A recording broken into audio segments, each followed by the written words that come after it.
Saludo cordialmente a nuestro segundo invitado en este día martes, semana corta, arrancando este nuevo mes, el mes de noviembre. Pedro Donoso, director de iCare, analista de temas políticos, hoy invitado para referirse a algunos temas relacionados también con la seguridad ciudadana. Y justamente estamos hablando de manera previa con Pedro respecto a los hechos lamentables. Yo empecé refiriéndome a esto cuando arrancamos el espacio hacia las 6 de la mañana, justamente lo que había sucedido en la ciudad de Guayaquil. Ya con el paso de las horas y a medida que transcurre la mañana nos damos cuenta de la real magnitud.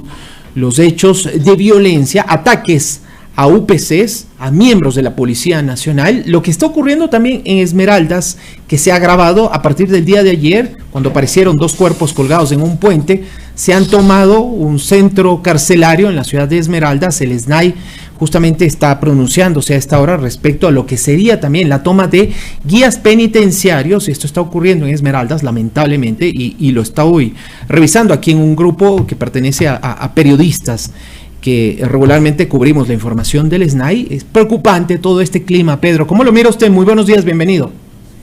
Hola Néstor, gracias por la invitación. Creo que es bastante preocupante, que es lo que conversaba, ¿no? Es decir, ya cuando, digamos, las bandas delincuenciales anuncian un paro armado, creo que se pasó ya un umbral de no retorno, ¿no? Creo que, digamos, y lo que más preocupa desde la visión política, porque yo no soy experto en seguridad, así es, puedo hacer un análisis político, ¿no es cierto?, es la preocupación, ¿no es cierto?, de un gobierno y de un Estado que no nos dice qué se va a hacer.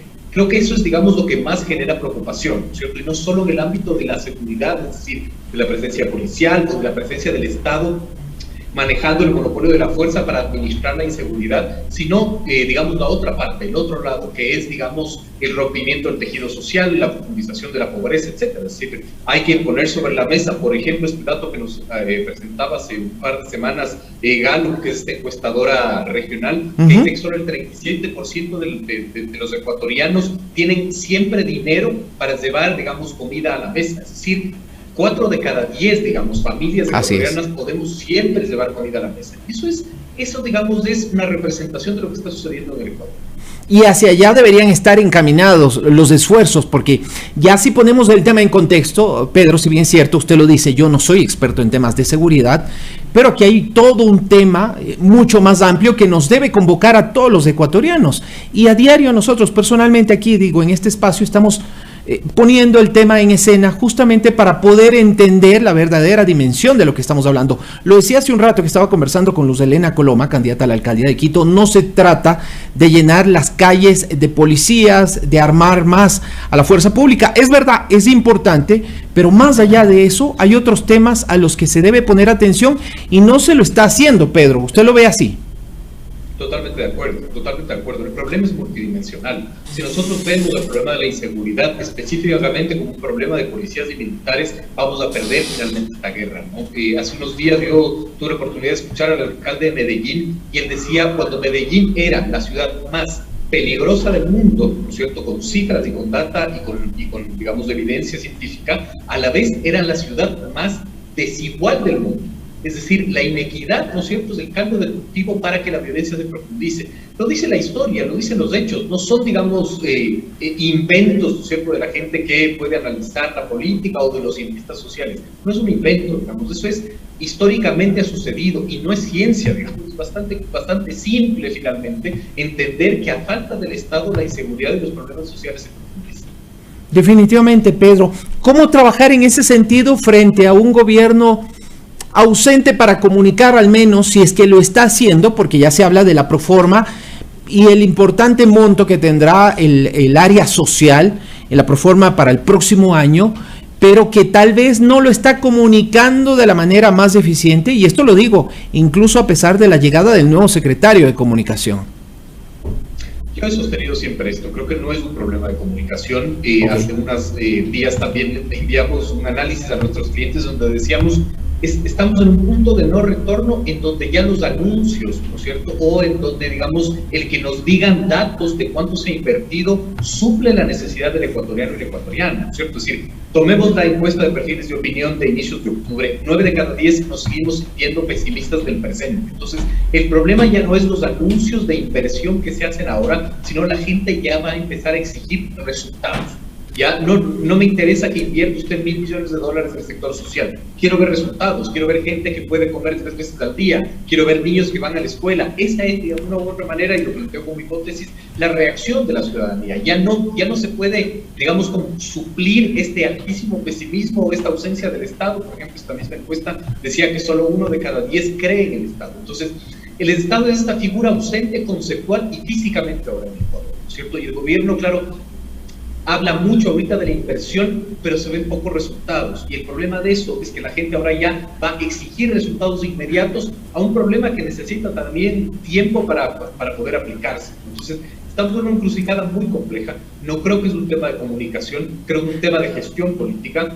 Se ha evidenciado además, y esto lo decía el Observatorio de Inversión Pública, ¿no es cierto? Decía, menos del 40% de ejecución presupuestaria tiene el gobierno, menos del 20% de ejecución presupuestaria tienen gobiernos autónomos descentralizados. Es decir, este no es un problema del gobierno, es un problema del Estado en toda su dimensión, ¿no es cierto? Nacional, local, etcétera, y de una u otra manera no vemos los resultados. Nadie nos dice a dónde tenemos que ir, y creo que ese es el problema más grave. Hay una enorme ineficiencia, y usted ha puesto el dedo sobre la llaga, es verdad, hay un tema de gestión, por ahí matizado también por la deficiente comunicación, quizá con la llegada de Andrés Seminario, la expectativa es también que eso mejore, pero usted también dice, Pedro, que los ecuatorianos, a pesar de que haya gestión, ya como que decimos, bueno, no, queremos verla, ya no queremos más anuncios. Pero ¿qué atribuye, Pedro, también el hecho de, hasta cierto punto, que esa apatía, o digamos, que esa preocupación legítima del ciudadano se transforme en apatía, es decir, no como antes, y tal vez me remonto a 20 años atrás, que cuando la gente estaba cansada de la falta de gestión, salía a las calles. Hoy en día es diferente, hay redes sociales, ha cambiado mucho el escenario bajo el cual se manifiesta tal vez la inconformidad de los ciudadanos que tiene que ver con las redes sociales hoy en día, pero que atribuye que, por ejemplo, frente a esta enorme preocupación, legítima preocupación suya, mía, de nuestros familiares, amigos, conocidos, etcétera, etcétera, como que las cosas sigan igual y nadie diga absolutamente nada.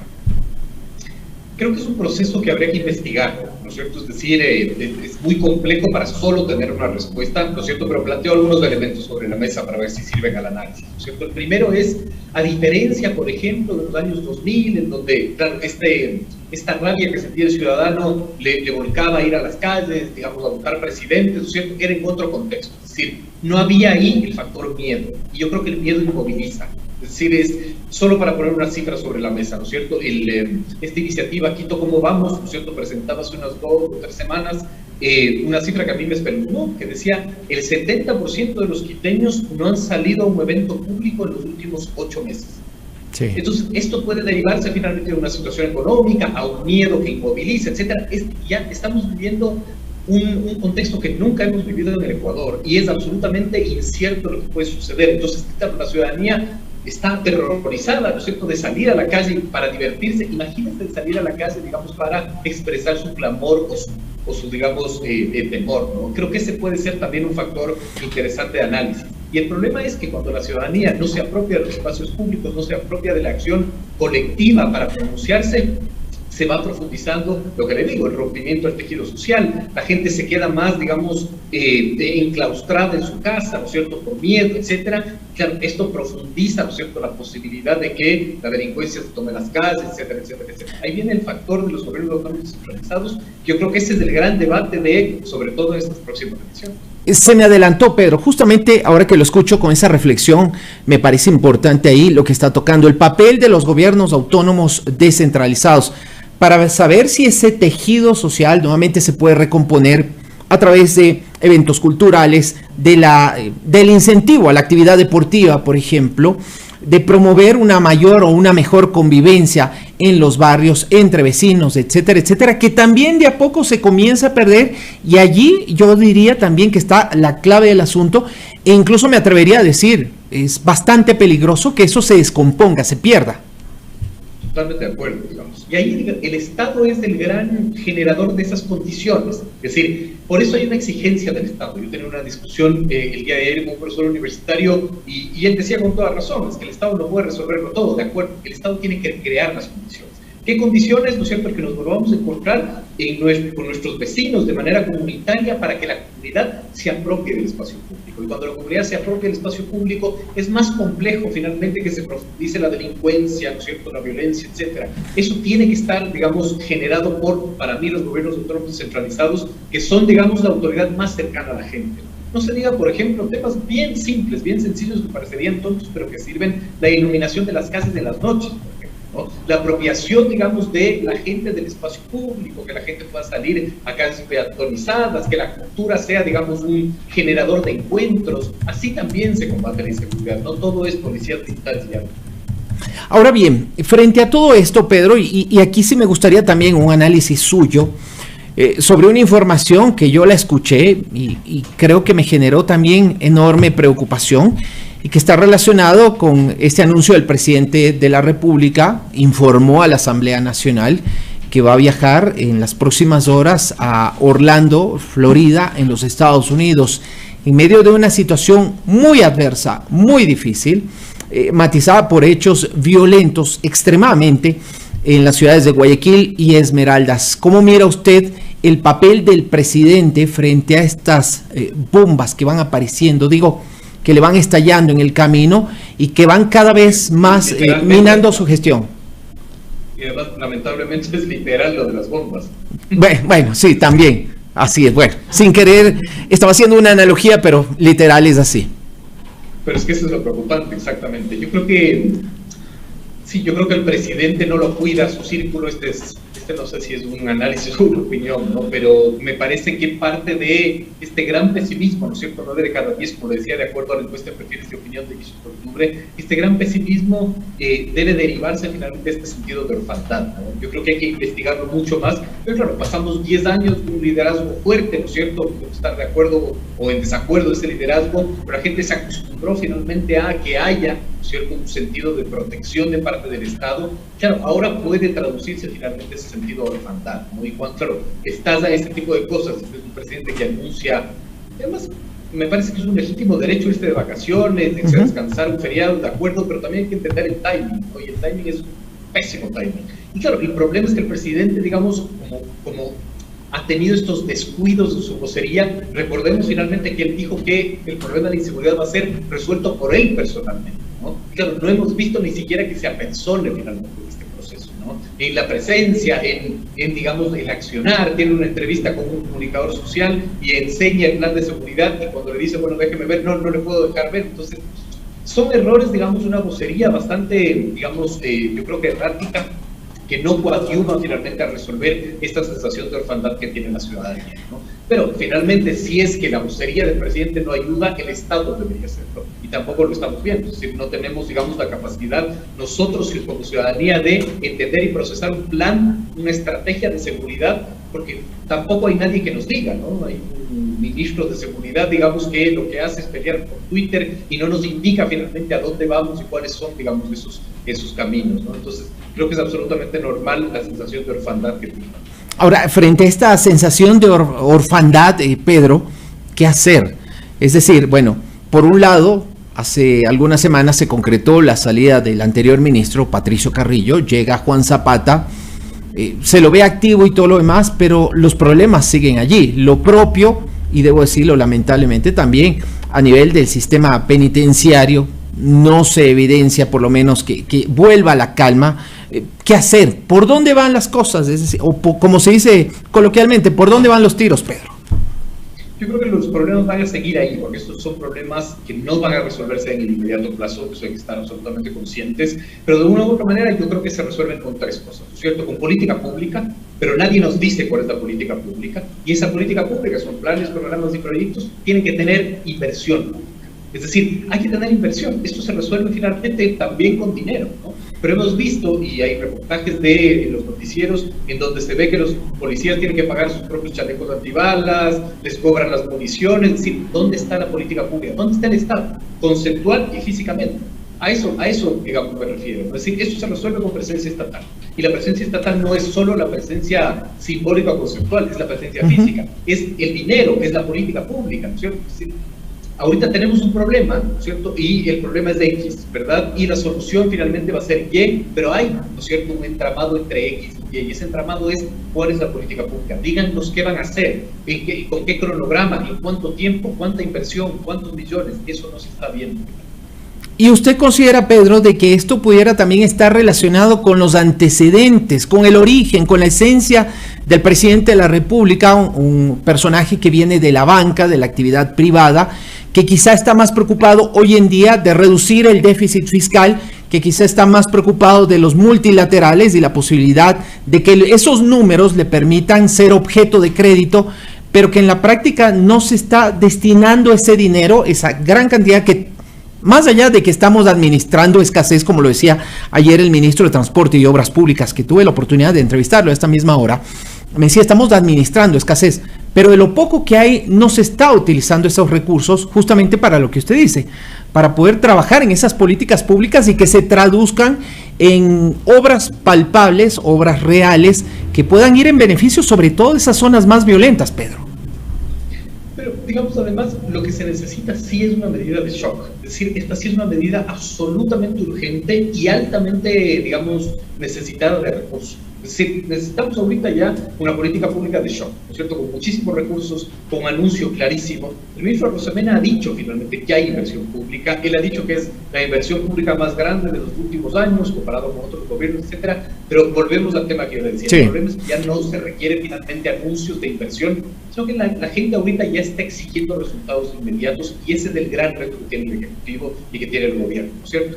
Me parece que, no sé si es que es absolutamente contrario y no hay cómo, digamos, establecer una sinergia entre reducir el déficit fiscal y reducir el déficit social. No sé, digamos, capaz que ahí los expertos económicos nos tienen que explicar, pero no creo que sea contrario. Es decir, no creo que se reduce el déficit fiscal, pero no hay cómo combatir a la delincuencia, no hay cómo armar a la policía, no hay cómo tener políticas públicas para restablecer el tejido social. No creo que son contrarios. El problema es que no nos explican qué está sucediendo, y cuando no te explican qué está sucediendo, ese vacío en política y en comunicación lo rellena finalmente nosotros, con nuestros mitos, con nuestras creencias, ¿no es cierto?, la oposición, y ese creo que es el verdadero problema del gobierno. Cuando usted decía, y vuelvo al inicio de este diálogo, Pedro, que estamos en un punto de no retorno, concretamente, ¿a qué se refiere? Que creo que el Estado ya perdió, digamos, el control. Es decir, ya cuando tienes la posibilidad de que las bandas delincuenciales anuncien un paro armado y el gobierno y el Ejecutivo y el Estado no reaccione, creo que, digamos, ya es clarísimo, ¿no es cierto?, que el Estado ya no tiene el control, y eso es grave. No solo eso, sino que ya estamos viendo, por ejemplo, zonas como Esmeraldas, que ya hay, digamos, ausencia de la gente en sus propias casas, ¿no es cierto?, es decir, movilidad forzada, o sea, cosas que solo podemos ver nosotros en Colombia en los 90, en los 80, etc. Entonces, eso es un poco lo grave, ¿no? Es decir, cuando ya el Estado pierde el control de la situación, como lo podemos ver ahora, cuando las bandas delincuenciales tienen la libertad, además de anunciar un paro armado, es que además yo no creo que estamos entendiendo la gravedad del concepto paro armado. Es decir, es gravísimo finalmente. Esto quiere decir que las bandas delincuenciales van a iniciar un proceso de violencia profunda. Esperemos que no sea así, esperemos que de una u otra manera se pueda contener esa violencia, pero yo creo que la sociedad ya no puede aguantar. Y Pedro, ahora que dice la sociedad ya no puede aguantar más, a nosotros como ciudadanos, como sociedad civil, ¿qué nos queda en este momento? Es muy complejo también plantear, ¿no es cierto?, la responsabilidad a la ciudadanía. Creo que es bastante complejo cuando hemos visto que solo 4 de cada 10 familias siempre tienen dinero para llevar comida a la mesa. Es decir, si hay una circunstancia muy grave. Creo que también hay que poner sobre la mesa aquello, ¿no? Es decir, este gobierno también heredó una situación muy, muy compleja, ¿no es cierto? Y hay que regresar a ver al gobierno de Lenín Moreno. Moreno, digamos, redujo cada año el presupuesto para, por ejemplo, el sistema carcelario. Empezó en 30 millones, terminó en 7 millones. Entonces, también hay que entender, digamos, que este gobierno sí heredó finalmente un país bastante, yo creo que golpeado por la pandemia, por la situación económica, etcétera, ¿no es cierto? Pero claro, no sé qué se le puede exigir, digamos, a la sociedad para que resuelva esto cuando ni siquiera el Estado lo puede hacer. Entonces es bastante complejo esa situación. Y quizá la última pregunta, Pedro, que aquí me parece también necesario hacerle. Mucho se apela, especialmente desde algunos políticos, a decir, bueno, es que este es el país que heredamos. es que durante tal gobierno, y aquí no voy a poner nombres, si alguien quiere, pues no tengo ningún problema, pero echar la culpa al que vino atrás, o tal vez el que vino 2 gobiernos atrás, cuando ya ha transcurrido año y medio de mandato, ¿todavía cabe, Pedro? No, ya no es suficiente. No cabe ni siquiera que nos digan cuánto están invirtiendo, cuando la exigencia es que resuelvan los problemas. Ya peor va a caber finalmente el que tengas que siempre señalar problemas. Este país es un país sobrediagnosticado. Todos los días vemos diagnósticos en la televisión de cómo es el país. Creo que ya se acabó la época de diagnosticar. Creo que ya necesitamos finalmente que nos digan, este es el plan, esto es lo que va a costar, así vamos a iniciar el primer mes, el segundo mes, el tercer mes. Necesitamos ya, digamos, una estrategia plausible para reducir este sentido de orfandad que siente la ciudadanía y que está evidenciado en los estudios cuantitativos que le he mencionado. Pedro, muchísimas gracias por su análisis y también por sus puntos de vista respecto a esta problemática. Si bien es cierto, en gran medida está relacionada con la seguridad ciudadana, pero hay otros temas quizá de fondo que también deben ser abordados. Usted, sin ser un experto en seguridad, creo que ha hecho una lectura bastante completa de lo que está enfrentando el Ecuador en el actual momento. Le reitero mi agradecimiento por su tiempo, Pedro, y bueno, ojalá también para una próxima ocasión podamos concretar una entrevista acá en los estudios de Majestad Radio. Con todo gusto para servirles. Gracias, Néstor, por la oportunidad. Gracias, Pedro. Un buen martes para Pedro Donoso, nuestro invitado a esta hora, justamente refiriéndose a lo que está ocurriendo en el país.